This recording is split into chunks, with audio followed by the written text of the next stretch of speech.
안녕하세요. 렌터카에 모든 것 렌트 정팀장입니다. 오늘 소개해드릴 영상은 신규 법인 소득 증빙 없이 신차 렌트 출고기입니다. 보통 신규 법인 경우 재무제표, 부가세 증명원 필수이나 동종 이력 증빙 가능하다면 신차 렌트 진행 가능합니다. 다만 대표님 경우 동종 이력 없으셨고 무보증 진행 원하셔서 정팀장 가능한 회사로 초기 비용 없이 소득 증빙 없이 신차 출고 도와드렸습니다. 후기 영상을 통해서 신규 법인 차량 선택하시는데 도움이 되었으면 합니다. 지금 카니발의 사업자의 특히 9인승의 장점은 일단은 부가세가 생각보다 크더라고요. 비용 처리되는 게.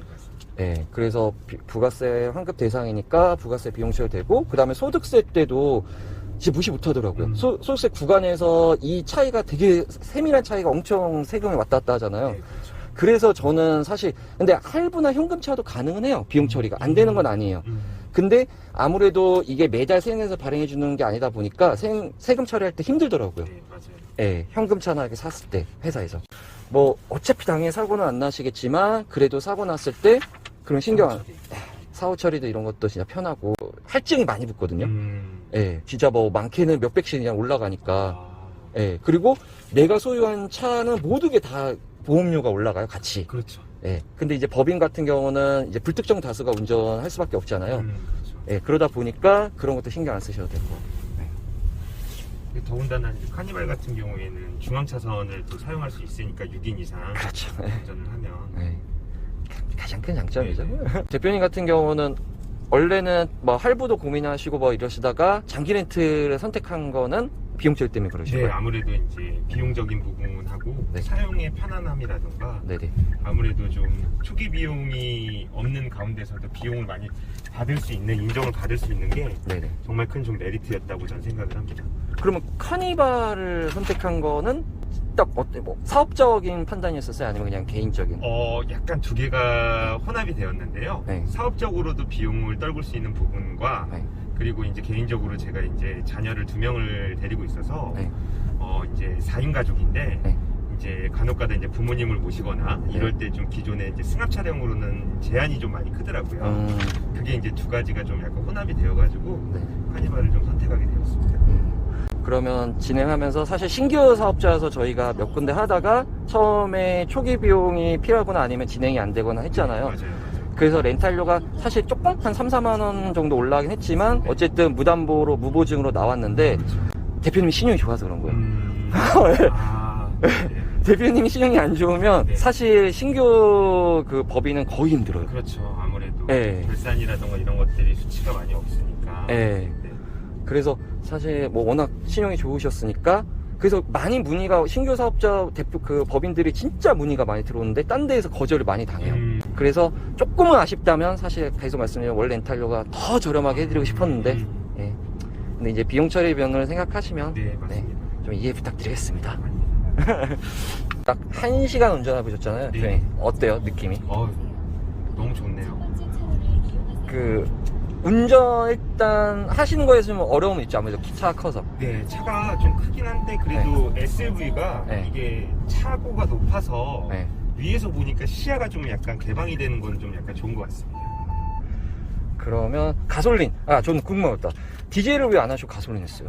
이게 사실은 제가 네. 가솔린 하려고 했던 게 좀 디젤은 좀 시끄럽지 않을까라고 네. 생각을 했던 게 제가 예전에 네. 처음 차를 구매했던 게 제가 이제 그 디젤 그 승용이었어요. 네.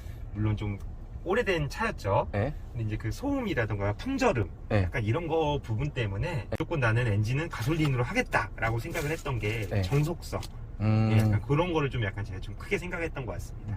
그러면 주저하는 이유 중에 하나가 3800cc니까 연비잖아요. 네, 그렇죠. 그 연비 걱정은 없으세요? 연비가 네. 사실은 그냥 제 네. 생각입니다. 네. 연비를 생각하고 타는 차는 카니발은 아닌 것 같고요. 네. 두 번째로는 네. 제가 아무래도 만약에 네. 자가로 구매를 했다라고 하면은 네. 3800cc에 대한 자동차세라던가 여러 가지 부대 비용 때문에 이 연료비에 대한 약간 주저감이 네. 그것들은 뭐 렌트니까 이제 네. 그 회사에서 잘 해주시니까 그 부분만큼 제가 연료비에 좀 녹이면은 실제 부담감은 크지 않겠다라고 판단을 한 겁니다. 저는. 그래서 진짜 올해 들어서 더욱더 이 3800cc가 인기가 많아요. 가솔린이. 그러니까 과거에는 사실 사람들이 이 가솔린의 SUV는 많이 안 했고, 그 다음에 특히나 또 3800cc는 잘 안 했거든요, 3008을. 근데 팰리세이드도 되게 잘 나가고요. 그렇죠. 그 다음에 카니발도 문의가 진짜 많고, 계약도 많이 나가고. 그러니까 저는 항상 그런 게 있었어요. 그래도 차는 연비 아닐까? 라고 했는데 이제 좀 생각이 바뀌더라고요, 사람들이. 예, 연비보다는 오히려 라이프 스타일이 더 아까 대표님 말씀하신 것처럼 편한 거 위주라든가 아니면 본인이 정말 하고 싶은 거. 예, 그게 바뀌긴 하더라고요, 이게. 예. 최근에 또 이제 요소수 문제 때문에 맞아요. 좀 한편으로는 좀 다행이라고 생각합니다. 그러니까요. 아, 근데 진짜 제가 뭐 옆에서 많이 타고 이 차도 많이 타지만 진짜 가솔린은 어쩔 수 없는 거예요. 너무 조용해요. 그러니까 디젤은 차이가 나긴 나요, 확실히. 그리고 이 3800cc다 보니까 옆에 탔을 때도 편안함은 확실히 더 커요. 예. 운전할 때도 밟았을 때 확실히 잘 나가죠. 아, 그렇죠. 리미트가 없는 차 같아요. 지금 어마어마합니다. 지금 힘이 좀 많이 느껴집니다. 그래서 저도 사실 이렇게 뽑으면서 우여곡절이 많았잖아요, 저희가. 그렇죠. 예. 그래서 또 워낙 또 차가 오래 걸리니까 그렇죠. 그래서 조금 힘든 감은 있었는데 그래도 저는 항상 아까도 말씀드렸죠. 계속 말씀드렸죠. 감사했던 게 대표님이 그래도 진짜 끝까지 저를 믿고 이렇게 기다려 주셨으니까 진짜 그거에 제가 감사합니다. 네. 아니, 끝까지 또 만들어 주셨으니까 제가 오늘 차를 또 탄 거고요. 예, 저야말로 또 이제 도움을 많이 받았고, 예, 끝까지 또 책임감 있게 그리고 어떻게든 해결해 주신 게 좀 이게 얼만큼 와닿는지 모르겠는데 많은 분들이 좀 많이 느꼈으면 좋겠어요. 네, 이게 말로는 표현이 좀 안 되는데 예, 운전을 계속 하니까 좀 약간 그게 오히려 더 생각이 좀 많이 나네요. 스타일 안 내도 충분하지 괜찮지 않으세요? 스타일? 네, 그러니까 다들 이 스타일이 가서 고민을 많이 하시는데 네. 저는 개인적으로 스타일을 안 넣는 거를 추천을 더 드리는 것 같아요. 얘가 헬로겐이면 사실 노란불이면 스타일 넣으라고 하는데 얘는 할로겐이라 어쨌든 그냥 그 LED로 나오니까 예, 그치? 예, 굳이 일단은 한번 옵션 잘 들어간지 한번 볼게요. 옵션은 메모리스트 이게 아무것도 아닌데 앰비언트 라이트가 있으면 또 느낌이 다르긴 하더라고요. 그러긴 하더라고요. 예, 이게 사실 되게 조그매가지고 사람들이 뭐 이게 차이가 있겠어 했는데 하고 시그니처 메모리스트가 저는 진짜 많이 요즘 메모리스트를 많이 찾긴 하더라고요. 예, 그래서 그것도 하고 썬루프가 저희 썬루프 들어온 것도 들어왔고 아쉬운 거는 어차피 뭐 무선 충전이고 하긴 한데 네네. 사실 무선 충전보다는 어쨌든 그냥 꽂으셔가지고 이것도 긴급이거든요. 얘도 충전 그냥 꽂으면 그 빨리 돼서 예. 새들 브라운 색상 어떠세요? 괜찮으세요? 네, 색깔가? 브라운 계열 좋네요.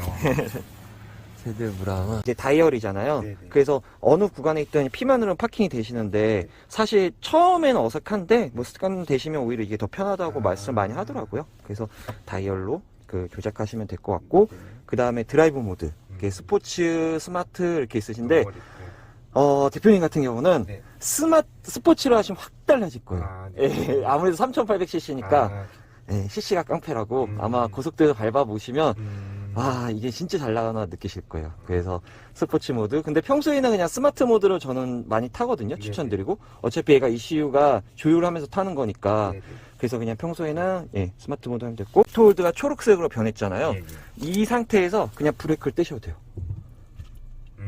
그러다가 다시 엑셀을 살짝 밟으면 정상으로 차가 가요. 다시 그 다음 브레이크 밟으면 다시 멈춰서 초록색 될 때까지. 그 다음 발 떼고 있으시면 돼요. 그러니까 이제는 그 신호 걸렸을 때 예, 굳이 발을 안 밟고 있으셔도 되는 겁니다. 뭐 열선 있고 그 다음에 전방 센서 있고 그 다음에 이거 누르시면 360도 카메라. 예. 그래서 그 처음에는 차체가 워낙 크다 보니까 특히 이 하단부가 많이 긁혀요. 네, 그렇죠. 그런데 주행 중에도 이거를 확인할 수 있으니까 주차 중이나 주행 중에도 그래서 주행 중에 만약에 이 좁은 거 지날 것 같은데 긁힐 것 같다 그러면 이거 보시면서 예. 그래서 이게 주행 중에도 보여주는 겁니다. 이거 누르면 주행 중에도 볼 수 있는 장치고요. 그러면 저렇게 그 차선의 화면을 볼 수 있어요. 예, 주행 중에도. 그리고 또 다시 우측 깜빡이 켜주시면 오른쪽으로 화면을 또 보여주고 네. 이게 계기판에서 이렇게 확인할 수 있는 건데 네, 네. 사실 요즘 누가 그러더라고요. 잘 안 쓴다고. 음. 그래도 저는 없는 거보다는. 예, 저는 솔직히 이거가 되게 항상 볼 때마다 되게 부러워요. 제 차이는 없으니까. 이제 핸드폰 만지듯이 어차피 차량도 다 터치로 설정하시면 돼요. 네. 그래서 여기 들어오셔서 설정 누르시면 네, 차량. 그래서 들어오시면 되는데 여기서 일단은 우리 대표님이 전방 안전이나 아니면 이런 충돌 방지 보조 이거는 웬만하면 다 키시는 게 좋을 것 같고요. 네, 네. 차로 안전도 그렇고 그 다음에 후측방 같은 경우도 네. 다 키시는 게 저는 추천드리는데 이탈 방지 보조라고 있어요. 네, 네. 얘가 차선을 이탈 같은 핸들을 조작을 해주는 거거든요. 네. 중간으로 이게 싫다는 분들 되게 많아요. 아. 의외로 많더라고요. 이게 그냥 느낌이 싫대요. 뭔가 자꾸 이게 핸들이 중간에 맞춰주는 느낌이 싫어서. 근데 사실 저는 당연히 좋다고 생각을 하는데 네. 이거는 이제 개인차가 네. 있으시니까 만약에 쓰시다가 대표님이 이거는 좀 아니다 싶으시면 설정을 바꾸는 거. 아니면 그냥 경고만 하셔도 되고 꺼셔도 되고 네. 그래서 들어오셔서 설정하시면 될 것 같고 주차 안전 같은 경우도 일단은 여기서 다 그 기본 세팅 값은 커스텀이 다 될 수 있어요. 네, 네. 그래서 처음에는 만약에 하시는 걸로 지금 다 세팅은 돼 있는데 네. 들어오셔서 한번 보시면서 다 읽어보시면서 설정하시면 될 것 같고요. 네. 이렇게. 아, 네. 예. 그런데 이것도 마찬가지로 싫어하시는 분이 이것도 근데 이게 좋은 게 비가 오거나 아니면 그 날씨가 외부 기운이 여기에 나오는 건군요. 기상 같은 네, 것들이. 기상 같은 게 계기판 화면이 변해요. 그래서 저게 되게 다이나믹하고 뭐 괜찮아서 많이 쓰시는데 네. 뭐 클래식한 걸 좋아하시는 분들도 있고 우선은 이걸로 한번 해놓을게요. 네. 승하차 할 때 시그니처라서 네. 시트가 앞뒤로 이동해요. 네, 네, 네. 예, 그러니까 그 시동을 끄시면 뒤로 갔다가 네. 그 다음에 다시 탈 것 같으면 앞으로 가고 음. 예, 그래서 시트 앞뒤로 이동 이것도 마찬가지로 뭐 끄기 할 수 있는데 길게 해도 할 수 있고 네. 할 수 있거든요. 네. 그래서 우선은 짧게 한번 하시고 얘는 한번 그 시그니처 있는 옵션인데 많이들 되게 좋아하세요. 이 옵션 자체를. 네. 후석 같은 경우도 많이 쓰는데 후석 대화를 누르잖아요. 네. 그러면 얘가 마이크가 여기 있어요. 지금 여긴가? 여기 마이크가 있는데 네. 여기서 마이크가 저쪽에 스피커가 있거든요. 아, 서로 마이크로 왔다 갔다 해서 지금 잘 들려요. 아, 뒤에- 멀리 있음에도 예, 멀리 있음에도 지금 마이크로 전석이 마이크로 지금 이용해서 음성을 내서 후석 스피커를 통해서 잘 들리는 거예요. 그래서 사실 이게 공간이 크다 보니까 그렇죠. 뒷좌석에 앉으신 분이라 대화하기 힘들거든요. 음. 근데 이거 누르시면 이제 대화가 잘 들리는 그 기능이고 그 다음에 후석 지침 모드 같은 경우는 아이가 탔을 때 아무래도 이제 시끄러우면 그렇죠. 예, 사운드 출력을 얘가 7로 줄어드는 자동으로 아. 이런 건데 모르겠어요. 저는 사실 이거 많이 안 쓸 것 같긴 하지만 어쨌든 그런 기능이고 예. 이게 좋죠.